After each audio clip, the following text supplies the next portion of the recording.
When Adam Schiff confidently walked into the hearing room, he had no idea Senator John Kennedy was about to end his political narrative using nothing but a yellow legal pad. Adam Schiff just told Senator John Kennedy he had no moral authority to question anyone, that Kennedy was nothing but a MAGA instrument engaged in the weaponization of our institutions. Kennedy took a sip of coffee, set the mug down, opened the thickest binder on his desk, and asked Schiff one question. Senator, when you told America you had more than circumstantial evidence of Russia collusion, were you lying? Adam Schiff never recovered from that question. You are about to witness a 74-year-old country lawyer from Louisiana armed with nothing but public records, a yellow legal pad, and a coffee mug that reads, "Don't mess with taxpayers," systematically dismantle the man who spent 7 years telling America he had evidence that never existed. No shouting, no theatrics, just receipts. Every single one of them. The Senate Judiciary Committee hearing convened at 1,000 inches the morning in the Dirksen building. The posted topic was Congressional Oversight, Integrity, and Institutional Accountability. Every major network carried it live. C-SPAN ran dual feeds. The gallery was standing room only, staffers lining the back wall 3 deep. Senator Adam Schiff walked in the way former prosecutors walk into rooms they believe they own. Back straight, stride measured, eyes forward, the faintest suggestion of a smile calibrated to Project Calm authority. He wore a Navy suit, a pale blue tie, and the expression of a man who had survived censure, survived Trump, survived everything Washington had thrown at him, and come back as a United States Senator. Kennedy sat in his usual spot behind the elevated dais, reading glasses perched on his nose, legal pad yellow, thick handwritten notes already covering 3 pages. The coffee mug positioned precisely where the cameras could read it. A stack of binders arranged by colored tabs, red, blue, green, orange, and one unmarked black binder that sat apart from the others like a loaded weapon waiting for its moment.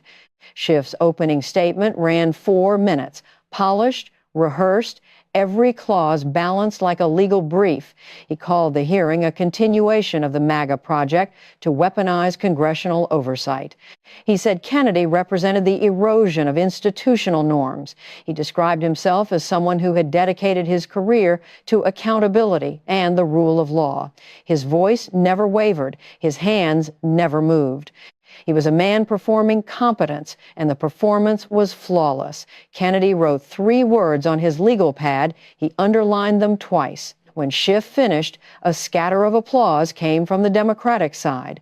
2 progressive journalists in the press gallery exchanged satisfied nods. On social media, clips of Schiff's attack were already being formatted for distribution. Kennedy adjusted his reading glasses, took a slow sip of coffee, set the mug down with the deliberate care of a man who understood that silence, properly deployed, was louder than any speech. "Senator Schiff," he said, stretching the vowels the way Louisiana stretches summer. "Thank you for those remarks. Real eloquent. I counted, let me check my notes, 6 accusations against me in 4 minutes. That's efficient." Very lawyerly, he opened the first binder. Now, you mentioned accountability. I'd like to talk about that. Because as we say in Louisiana, the word accountability is like a boomerang. You throw it at somebody else, and if you're not careful, it comes right back and hits you in the teeth. He looked at Schiff over the rim of his glasses. Let's find out if yours has come back yet. Kennedy opened the red binder. Inside, tabbed and color-coded, was a timeline that stretched from March 2017 to June 2023. 6 years of public statements, television transcripts, and classified committee records arranged in chronological order. Senator Schiff, on March 22, 2017, you appeared on MSNBC with Chuck Todd. Mr. Todd asked you whether the case for Trump-Russia collusion was circumstantial. Do you remember your answer? Schiff's posture didn't change. His expression held steady, the practiced neutrality of a man who had answered hostile questions for 7 years. I recall the interview, yes, good, because I have the transcript right here. Kennedy held up a printed page, the relevant passage highlighted in yellow. You said, and I'm quoting directly, "Actually, no, Chuck, I can tell you that the case is more than that. And I can't go into the particulars, but there is more than circumstantial evidence now." Kennedy set the page down and picked up another. December 2017, CNN. You told the American people that collusion was, and I quote, fact. You said the Russians offered help, the campaign accepted help, the Russians gave help, and the president made full use of that help. He looked up. That's not hedging, Senator. That's not raising concerns. That's a sitting member of Congress with access to the most sensitive intelligence in the country, telling 330 million Americans that the President of the United States conspired with a foreign enemy, and you said it like you were reading the weather. Schiff's left hand moved to his lap. His right index finger tapped the witness table once, a micro movement nearly invisible, but the C-SPAN close-up camera caught it. Kennedy turned the page. Now, here's where it gets interesting. In May 2020, the House Intelligence Committee released 57 transcripts of witness interviews from your Russia investigation. 57. And those transcripts told a very different story than the one you'd been telling on television. He pulled out a thick stack of paper and held it up for the cameras. James Clapper, Director of National Intelligence under President Obama, not a Republican, not a Trump supporter, Barack Obama's spy chief. He testified under oath before your committee that he had not seen evidence of collusion. Under oath, Senator Kennedy set Clapper's transcript down and picked up another. Loretta Lynch, Attorney General of the United States under President Obama, testified she was not aware of evidence establishing collusion. Another document, Sally Yates, Deputy Attorney General, same answer, another. Susan Rice, National Security Advisor, same answer. He spread the transcripts across the dais like a card dealer laying out a losing hand. Four of the most senior national security officials in the Obama administration, the people who would know if collusion existed because they ran the agencies investigating it. All four testified under oath before your committee that they did not see evidence of collusion. Kennedy looked at Schiff. You had these transcripts, Senator. You had them while you were going on CNN and MSNBC telling America you had more than circumstantial evidence. You knew what your own witnesses said, and you said the opposite. Schiff leaned forward slightly. Senator, context matters. The evidence of Russian interference in the 2016 election was, I didn't ask about interference. Kennedy's voice didn't rise. It actually dropped half a register, which made it land harder. Interference and collusion are two different words. You went to Harvard Law School. You know the difference. Every first-year law student knows the difference. Russia interfered. Nobody disputes that. The question is whether the Trump campaign conspired with them. And your own witnesses, Obama's people, not Trump's, said they didn't see it. Kennedy picked up one more document. And then there's the Mueller report. 22 months. 40 FBI agents, 500 witnesses, 2,800 subpoenas, $30 million. And the conclusion, he read slowly. The investigation did not establish that members of the Trump campaign conspired or coordinated with the Russian government. That's Robert Mueller's words. Senator, not mine, not Fox News. Robert Mueller. He closed the red binder. The snap of the cover rang through the hearing room like a gavel. In the gallery, a retired Marine in the third row, silver crew cut, American flag lapel pin, leaned forward and rested his elbows on his knees. A CNN producer in the press section typed something on her phone, erased it, and typed again. Behind Schiff, his chief of staff had stopped taking notes entirely. Her pen rested on the page, untouched, as though writing anything down would make it more real. But you kept saying it, even after Mueller, even after your own transcripts, even after the Durham report documented how the whole conspiracy theory was invented, funded, and spread by Trump's political opponents. Kennedy shook his head slowly. You know what we call that in Louisiana, Senator? He didn't wait for an answer. We call it lying, not misspeaking, not providing context, lying. You told the American people a thing you knew wasn't true. And you did it from a position of extraordinary trust because you were the chairman of the Intelligence Committee and people believed you because they thought you had access to secrets they didn't. Kennedy pulled out one final document from the binder, a single page printed in a larger font than the others. This is an internal committee memo dated February 2018, prepared by your own minority staff. It says, and I'm reading from the document, current evidence does not support the public characterization of direct conspiracy. Recommend adjusting messaging to reflect evidentiary posture. He held it up. Your own people told you to stop in writing, and you didn't. Schiff's left hand found his wedding ring. His thumb and forefinger began a slow rotation, unconscious, rhythmic, the first physical tell of a man whose internal machinery was processing something it didn't want to process.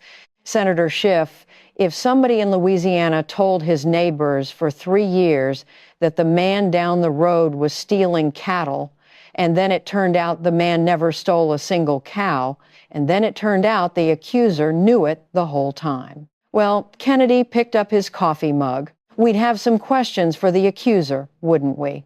Senator, I stand by the substance of. Of course you do. Kennedy took a sip. People always stand by what they said. It's standing by what's true that's harder.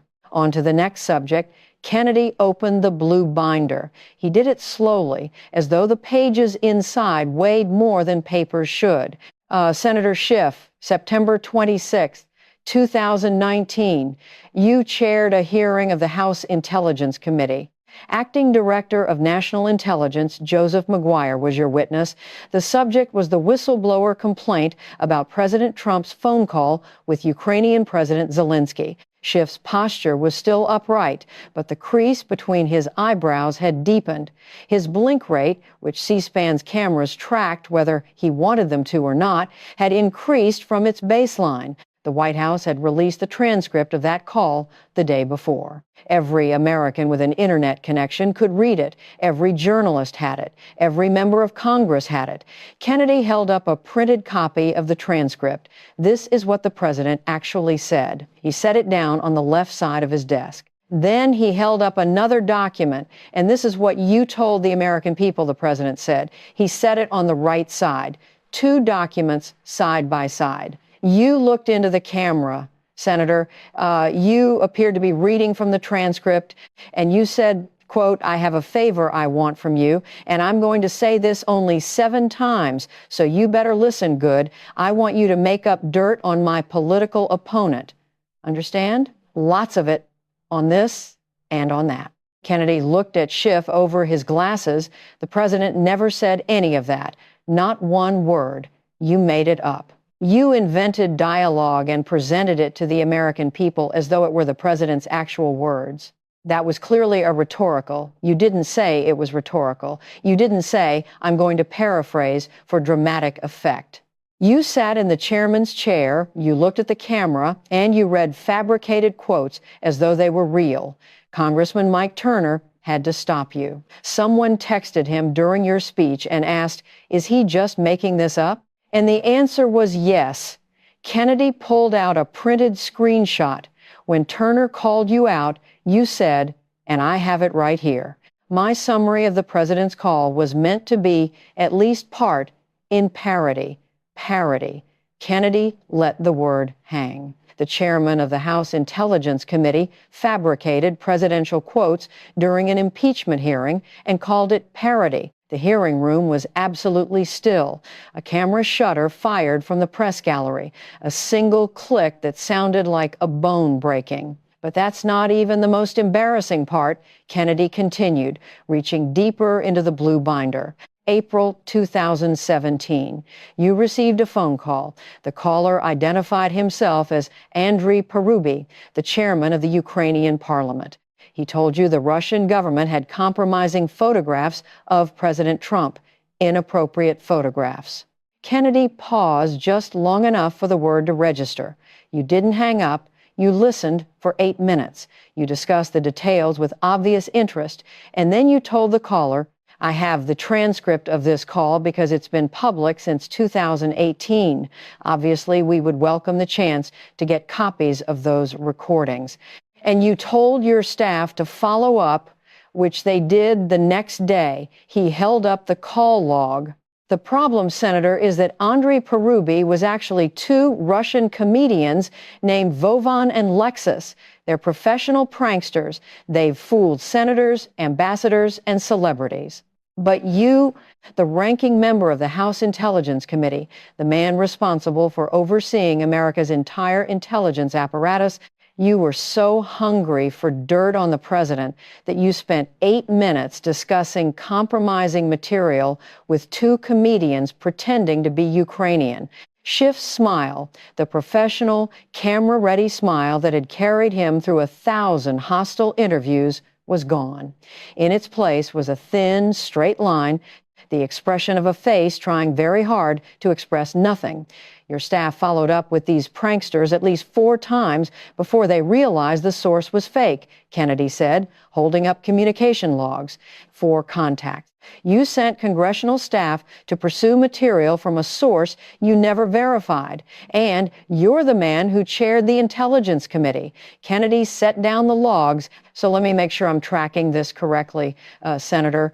You couldn't find real evidence of collusion, so you told America you had it anyway. You couldn't find real quotes from the president's phone call, so you invented some. And when two comedians offered you fake compromising material, you didn't just listen, you sent your people to go get it. He tilted his head slightly. A staffer behind Schiff shifted in her chair, the kind of shift that says, I wish I were somewhere else. In the press gallery, a reporter from the Associated Press had stopped typing and was simply watching the way people watch something they know they'll remember. In Louisiana, we have a saying, a man who will believe a fish story will tell one too. You believed the fish story, Senator, and then you told a few of your own. Kennedy closed the blue binder and reached for the green one. His pace had changed, slower now, more deliberate, the rhythm of a man approaching the part of the story that involved money. Senator Schiff, let's talk about real estate. Everyone likes talking about real estate. Schiff's right hand moved to the table's surface, fingers spread, as though he were studying something that had shifted underneath him. You own a home in Burbank, California. Your district, your state, the state you represented in Congress for 24 years and now represent in the Senate. Is that correct? Yes. And you own a home in Potomac, Maryland. Nice neighborhood. A lot of members of Congress live out there. Is that also correct? Yes. Many members. I'm not asking about other members. I'm asking about you. Kennedy pulled out a document. This is an affidavit you signed in 2011. It's a mortgage document for your Maryland property. On this document, you certified under penalty of perjury that your Potomac home was your primary residence. He set it down on the left side of his desk. Then he pulled out another document. This is a campaign filing from the same period. On this document, you identified yourself as a resident of Burbank, California, because you were running for Congress in California, and you had to live in the state you represented. He said it on the right side. 2 documents, same time period. One says Maryland is your primary residence. The other says California. Both have your name on them. Both have your signature. Kennedy looked at Schiff the way a country doctor looks at an X-ray he's seen before. Senator, you can live in 2 places. I understand that. But you can only have one primary residence. That's not my rule. That's the bank's rule. That's the IRS's rule. That's the law's rule. He flipped to the next page. The Federal Housing Finance Agency director sent a referral to Attorney General Bondi in May of 2025. He wrote, and I'm quoting, Mr. Adam B. Schiff has, in multiple instances, falsified bank documents and property records to acquire more favorable loan terms. Those are serious words, Senator. Falsified. That's not a political accusation. That's a financial crime allegation. Schiff's neck had begun to redden. The flush climbed from beneath his collar, slow and visible, the body betraying what the face was working to conceal. He cleared his throat, reached for his water glass, drank. This isn't partisan, Senator. This is arithmetic. Your Maryland mortgage was refinanced on February 6, 2009. At that time, you declared the property as your primary residence and received a lower interest rate accordingly. Primary residence rates are typically a half point to 3/4 of a point lower than investment property rates. Over 11 years of payments, that difference amounts to approximately $147,000. Kennedy wrote the number on his legal pad, $147,000. That's how much the American banking system subsidized your mortgage because you said you lived there when you didn't. You lived in California. You represented California. You voted in California, but your bank thought you lived in Maryland. Schiff's voice came out measured but thinner than it had been. This matter has been widely reported as a politically motivated investigation. The U.S. Attorney in Maryland has indicated the investigation is ongoing, Senator, not closed. Ongoing. A special attorney has been appointed. Grand jury proceedings are active. Kennedy tapped the document. And the question isn't whether the investigation is political. The question is whether your signature is on these documents. Is it? Silence? I'll take that as a yes, because it is. I have the documents, Senator. Your signature, your name. Your two different stories about where you live. Kennedy leaned back. Somewhere behind Schiff, a staffer's phone buzzed. A text, probably from a communications team, watching the feed from another room, probably containing the words, damage control. Schiff didn't turn around. He sat very still, the way people sit when they know that any movement will be interpreted. In Louisiana, we have a word for telling the bank one thing and the government another. Several words, actually. Fraud is the polite one. Kennedy reached for the orange binder. He opened it with less ceremony than the others, quicker, almost casual, which somehow made it feel more dangerous. Senator Schiff, I want to talk about a man named Ed Buck. The name landed in the hearing room like a stone dropped into still water. Schiff's left hand, which had been rotating his wedding ring in a steady rhythm, stopped. Ed Buck was a prominent Democratic donor in your district, West Hollywood, California. He contributed to your campaign $2,700 in 2016. He also contributed to Hillary Clinton, Governor Newsom, and dozens of other Democrats across California. Kennedy pulled out a photograph, a public photo from a political event, Buck standing in a group of California Democrats.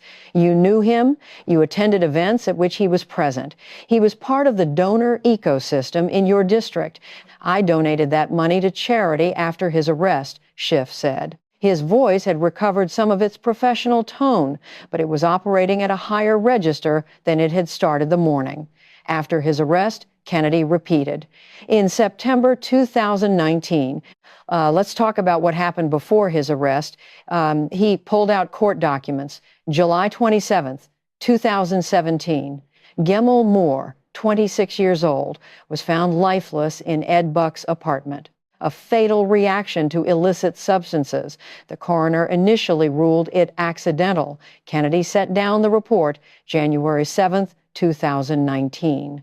Timothy Dean, 55 years old, found lifeless in the same apartment. Same circumstances involving heavy narcotics. Ed Buck's home. Two men lifeless in the same man's apartment. Same substances, same circumstances, 18 months apart. And Buck wasn't arrested until a third victim nearly lost their life in September 2019. Kennedy looked at Schiff. Buck was eventually convicted of 9 federal felonies, distribution of controlled substances resulting in fatalities, 2 counts. He was sentenced to 30 years in federal prison. The evidence showed he lured homeless black men to his apartment with illicit substances, provided them with heavy narcotics, and exploited them. Prosecutors said he treated human beings like disposable objects. The hearing room was silent. A few people in the gallery looked at the floor. Senator, you received donor money from this man. You attended events connected to his social circle. The first man passed away in July 2017. You didn't return the money until September 2019. 26 months later, a second man passed away in January 2019. And still, you held the money. It took a third victim and a federal arrest before you acted.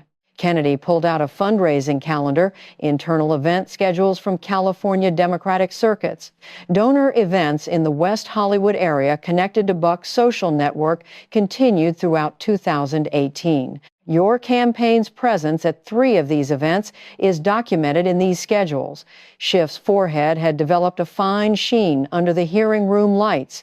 It caught the fluorescent glare, and the C-SPAN HD cameras, merciless in their resolution, broadcast it to every screen in America.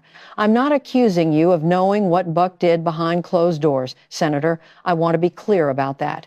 But I am asking why a member of Congress who sat on the Intelligence Committee, a man who prided himself on oversight and accountability, held donor money from a man connected to 2 tragedies for over 2 years.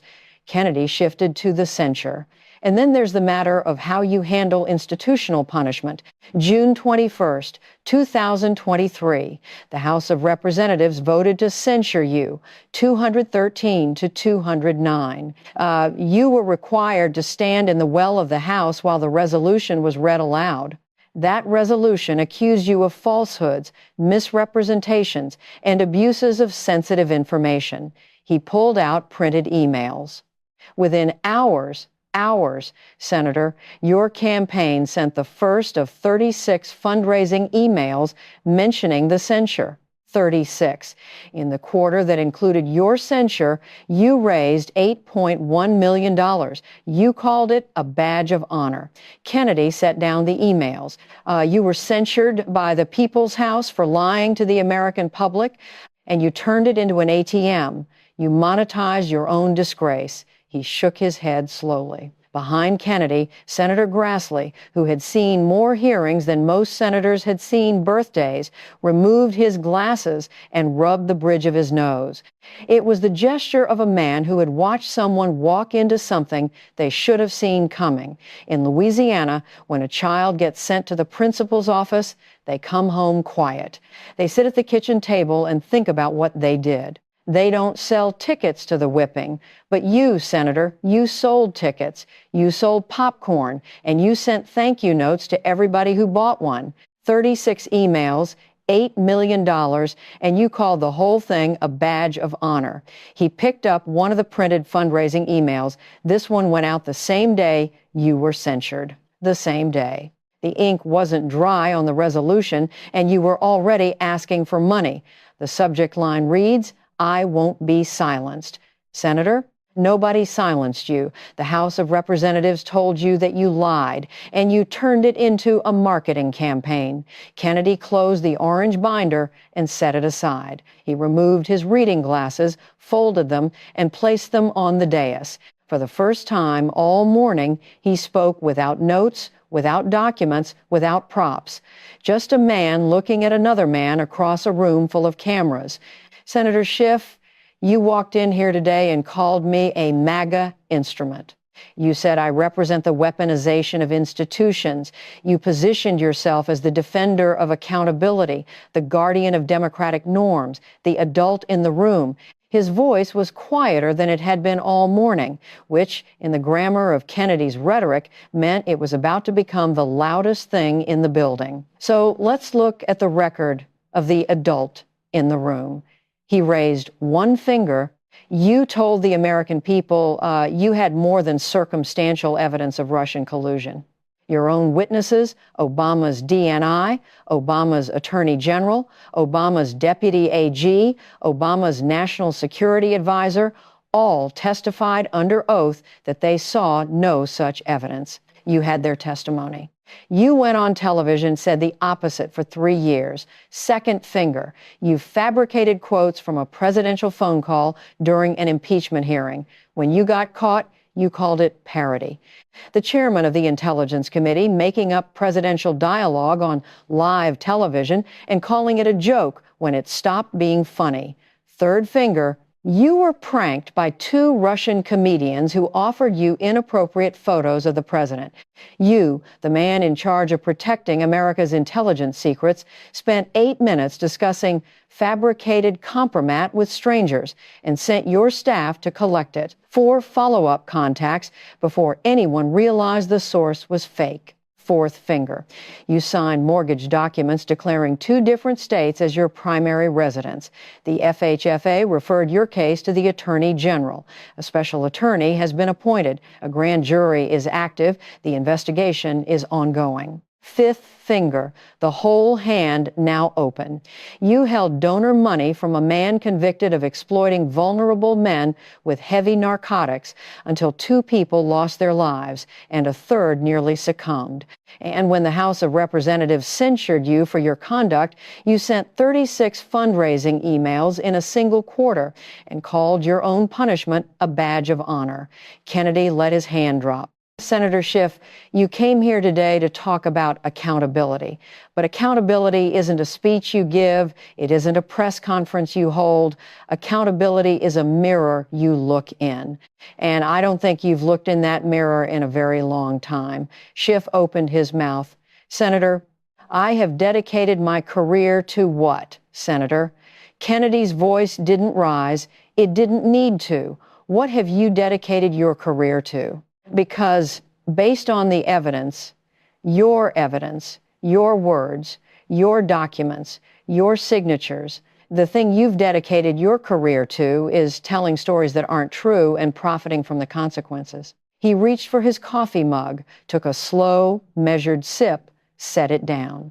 In Louisiana, we have a last story for days like this. He settled into the cadence, the old storytelling rhythm, the voice of front porches and fireplace chairs. There was a peacock that lived on a farm outside Baton Rouge. Beautiful bird, enormous tail. Every morning, that peacock would walk to the center of the yard and spread his feathers for everyone to see. The chickens would look, the dogs would look, the farmers' children would point and stare, and the peacock loved it. He lived for it. Kennedy paused. But one day, the farmer's wife walked behind the peacock while his tail was spread, and from behind, she saw what everybody from the front had missed. The tail was magnificent, but the bird behind it was small and ordinary and not nearly as impressive as the display. He looked at Schiff. You've been spreading your tail for 7 years, Senator. The Russia investigation, the impeachment, the censure, the television appearances, the fundraising. All feathers. Beautiful, colorful feathers. Another pause. Today, America walked behind the peacock. He placed both hands flat on the dais. No further questions, Mr. Chairman.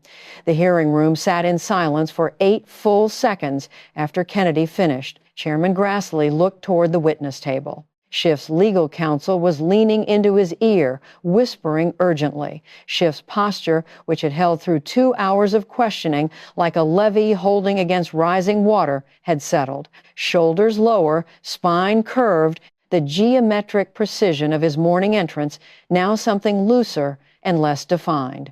Senator Schiff, Grassley said, "Do you wish to respond?" Schiff cleared his throat, adjusted his tie, looked at the cameras. All of them pointed at him, all of them in high definition, all of them waiting. Mr. Chairman, I believe this hearing has demonstrated exactly the kind of institutional weaponization I described in my opening statement. I look forward to addressing these matters through the appropriate channels. It was the response of a man who had rehearsed a dozen different versions of this moment and chosen the one that said the least. He gathered his papers more slowly than he'd arrived, his staff forming a quiet perimeter around him, and walked toward the exit. Reporters intercepted him in the corridor. Senator, will you release your mortgage documents? Senator, did you know the prank callers were fake before your staff followed up? Senator, do you regret calling the censure a badge of honor? Schiff kept walking, His communications director stepped between him and the cameras.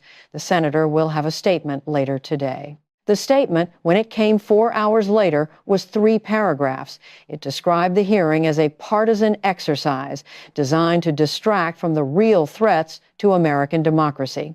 It did not address the Russia evidence timeline. It did not address the fabricated transcript. It did not address the prank call. It did not address the mortgage documents. It did not address Ed Buck. 3 paragraphs of nothing. Again, the same strategy he'd used after every controversy: general outrage, specific silence, the assumption that the news cycle would move on before anyone noticed he hadn't answered the question. This time, the news cycle did not move on. The internet, meanwhile, was already finished reading. The 2 houses, one signature clip, hit 38 million views in the first 24 hours. The peacock analogy was shared so widely that by nightfall, conservative social media had adopted the peacock emoji as shorthand for Schiff. Peacock senator trended for 4 days. Parody chairman became a meme template applied to any politician caught making things up. 2 houses, 1 signature was printed on T-shirts within 48 hours. Legal analysts dissected Kennedy's technique. A former federal prosecutor, writing for Lawfare, noted Kennedy never raised his voice. He never used adjectives. He let the documents do the damage and the silence do the emphasis. This is how cross-examination works when the examiner has prepared and the witness has not. CNN's senior legal analyst called it the most disciplined 15 minutes of congressional questioning I've seen in my career. When a Democratic strategist tried to reframe it as Republican bullying, the anchor quietly pointed out that every document Kennedy cited was either a public record or Schiff's own words. MSNBC ran a panel that attempted to contextualize Schiff's Russia statements. The panel lasted 14 minutes before one of the guests, a former Obama national security official, said with visible discomfort, "Look, Adam went too far with their collusion claims. We all knew it. Nobody said it publicly." The clip was played on every conservative outlet for a week. The political fallout accumulated with the slow, patient weight of water on stone. Within a week, Schiff's approval rating in California dropped 7 points, unremarkable for a one-term senator in a deep blue state, except that the drop was concentrated among independents and moderate Democrats, the exact voters who had powered his Senate victory. Within 2 weeks, the DOJ investigation in Maryland received a surge of public attention.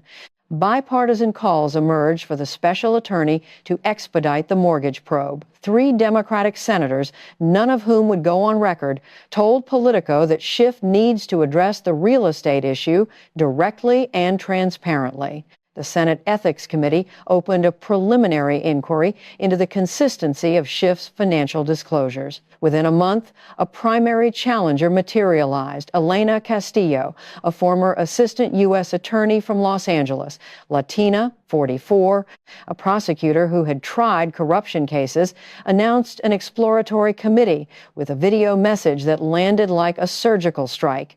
California deserves a senator who tells the truth, not one who tells the cameras what they want to hear and calls it accountability. The video hit 9 million views in 72 hours.